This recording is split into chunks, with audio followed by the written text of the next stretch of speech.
Use what you got. You ever read? Use what you got. Yeah.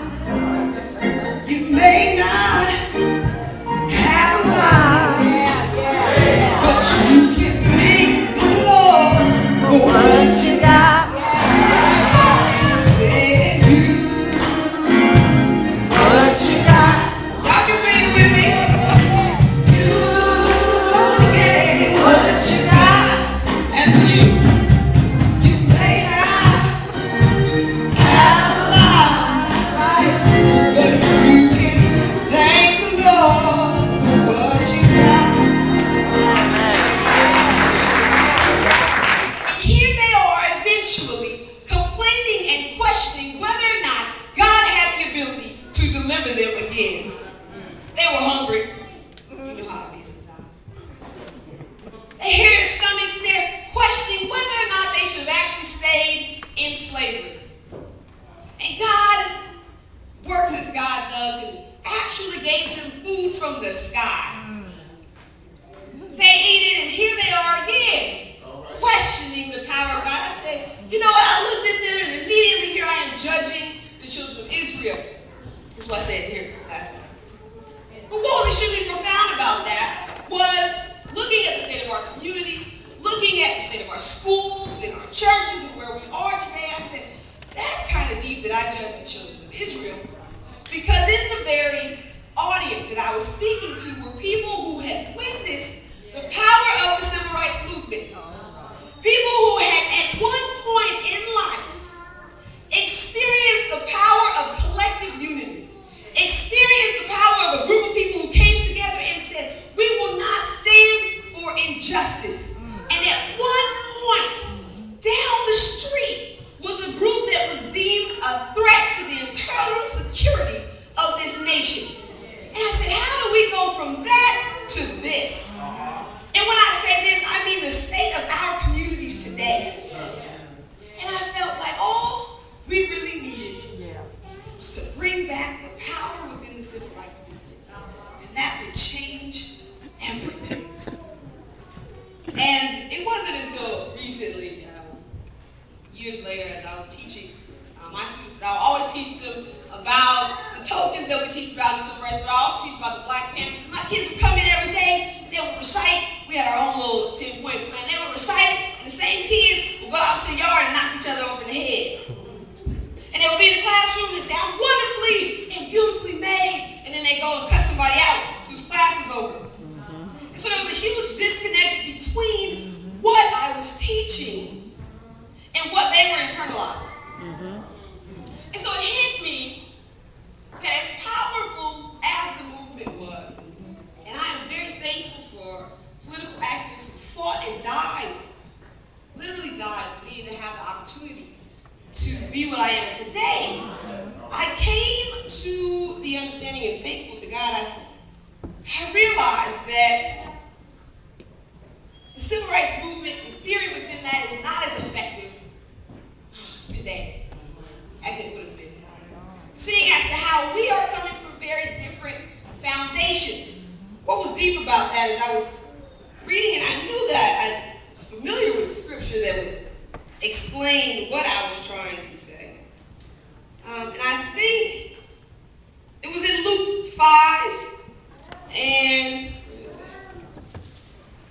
37. It says, and no one puts new wine into old wine skins.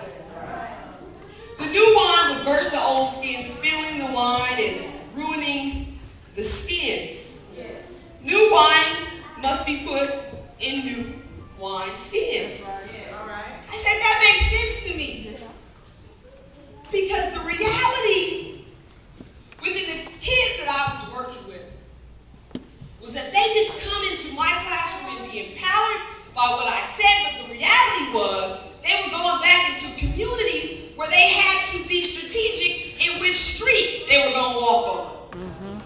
They were going back into communities or a world and a society that had a prison bed waiting for them before they had a scholarship or college scholarship waiting for them. A society that invests more money in prisons than college. They were going back into homes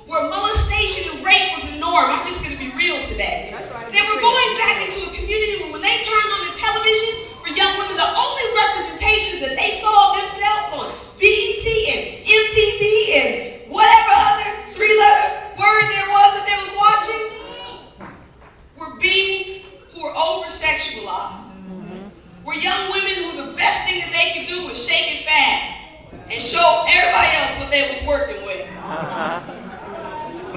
And so, regardless of what I was saying in the classroom, they were going back into a different reality. Regardless of how hard I would teach, the reality was that they were living in a society that did not love them. They were living in communities that did not know how to love them. And so when we begin to talk about coming together in faith and holding up our hands and being in unity, we have to first recognize that we are broken. And we have to recognize what this new civil rights movement looks like for us today. Tupac once said, I said Tupac. He said, you can't care about the world if you and your brother can't stand each other. And you can't care about your brother and your sister if you don't love yourself.